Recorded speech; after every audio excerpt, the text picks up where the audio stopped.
Hi students, today we are going to study Ellingham diagram which I have taken from chapter 6 of metallurgy. Ellingham is the name of scientist who studied the graph between delta G naught and temperature. Okay, for various metal oxide and various reducing agent, and this graph helps us to select the best reducing agent for causing the reduction of metal oxide. Now you know that delta G naught is equal to delta H naught minus T delta S. So if you want to remember the criteria of selecting the best reducing agent, you can remember it from this equation. Number 1, G factor. It should be negative for reducing agent, because for a process to be spontaneous, delta G should be negative. Next is T factor, temperature factor. So for reducing agent, if it is acting at very low temperature, if the temperature is very minimum, then the reduction will be much easier. And the third factor is the entropy factor.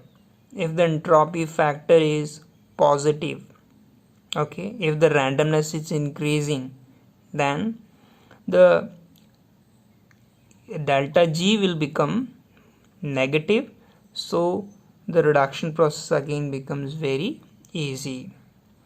And the fourth factor is the position of reducing agent with respect to metal oxide. Suppose this is metal oxide and this is the graph for reducing agent. Now the reducing agent coke is lying below and the metal oxide is lying above at this temperature,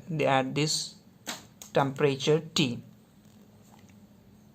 Okay, so you see this reducing agent is lying below and metal oxide is lying above at temperature T, so this charcoal can cause the reduction of FeO. So I have discussed it very briefly and I am going to explain it in detail one by one. The first factor was the G factor.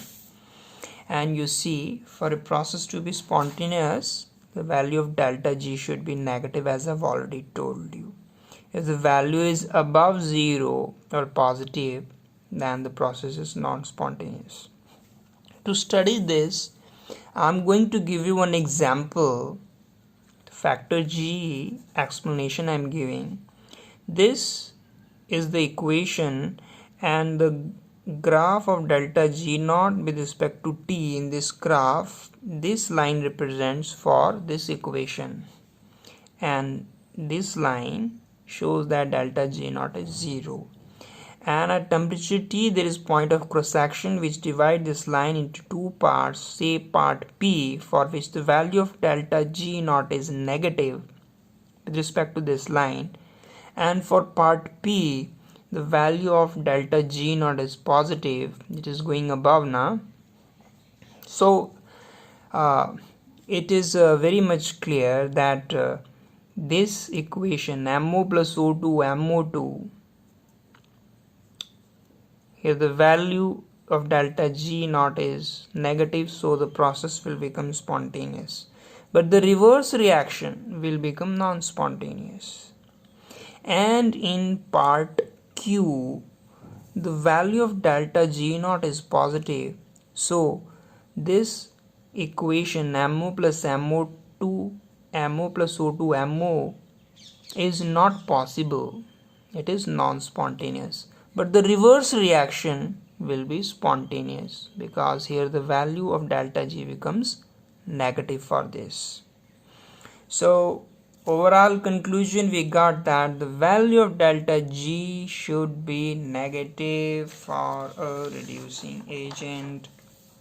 Next factor is the temperature factor. This graph of delta G naught with respect to T for various metal oxide, you see here the T1 temperature is required to reduce the metal. For HGO, T2 temperature is required, and for ZNO, T3 temperature is required to cause the reduction. Now for which metal oxide the reduction is easier? This is for Ag2O, because the temperature is very low. By applying little temperature you can reduce the metal oxide. Then compared to that, then next easier is for the HgO. Here temperature T2 is comparatively high, but for ZnO the temperature is maximum, so here the reducing agent is required. Okay, so the reducing agent, say for example charcoal we are taking in order to cause the easier reduction of ZnO into Zn. Okay, now from this we can also conclude that if you want to select the best reducing agent, then you also have to make sure that the temperature is minimum. If the reducing agent is able to reduce the metal oxide at very low temperature, then that will be the ideal condition for the reduction. So next factor is coming the factor S, or entropy. To make you understand this, I have plotted the graph between delta G naught and temperature for these coke and CO reducing agent, and three cases are there. Case number 1, in order to convert the coke into CO, half molecule of oxygen is required, and delta Ng, change in number of the gaseous molecules in a reaction, is equal to Np minus Nr. So Np is 1 and Nr is half, so overall it will become plus half. So delta Ng is positive, means number of mole is increasing, it means randomness is also increasing, it means entropy sign will be positive. And if you fix the value of delta S in the equation delta G naught, then this term is positive and T is negative, and positive negative becomes negative, so this whole term will become more negative, so delta G will also become negative, so the process will be spontaneous. So I mean to say that if in a reaction entropy increases, then the process becomes spontaneous. Now I'm coming to the case number 2. Case number 2 is for the coke and C into CO2. So to convert charcoal into carbon dioxide, 1 molecule of oxygen is required, and if this is the case, then delta Ng becomes 1 minus 1 is equal to 0, so entropy term will become 0 and delta G also become 0. Now coming to the case number 3, CO into CO2. Here you see, so to convert CO into CO2, half molecule of oxygen is required, so it changes into carbon dioxide. So your delta Ng becomes Np 1 and Nr 1 plus half, so overall you get minus half. Number of mole is decreasing, sign is negative because, so randomness also decreases, means the sign of entropy here is negative, and if the sign is negative, then negative becomes positive, and the delta G value will become positive and process becomes non-spontaneous. So in this factor G, we studied that factor S, we studied that the value of entropy should be positive, okay, for a reducing agent to act as a good reducing agent. Now I am coming to the next factor, the fourth factor, which is position of the reducing agent, okay, in the Ellingham diagram. You see, this is the same graph C and CO like we studied right now. In addition to that, I have added the line of ZnO. Okay, now the question is, to cause the reduction of ZnO, which will act as good reducing agent, C or CO? This is the question. This is the metal oxide, this is the reducing agent. Out of these two, which will act as good reducing agent?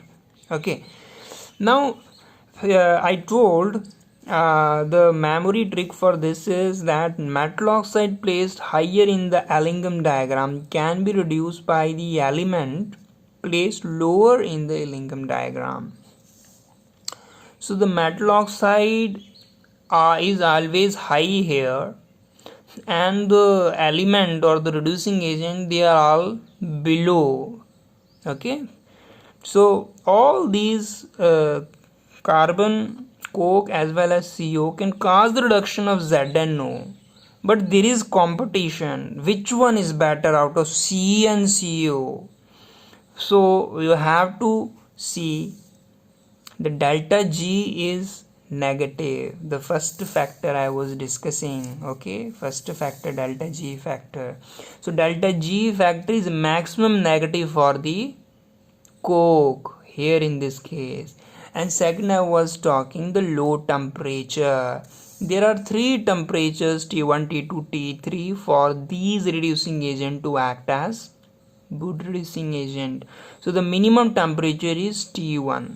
Okay, so definitely your answer is coke, that coke is the best reducing agent at temperature T1 to cause the reduction of metal oxide into metal. Yes, CO can also cause reduction, because here again the reducing agent is lying below and the ZNO graph is lying above. Okay, so here again, but this is not better reducing agent as compared to the charcoal, because here the value of delta G is positive, okay, or less negative I can say, and temperature requirement is very high. So CO is not a best reducing agent as compared to the C. I can conclude like this.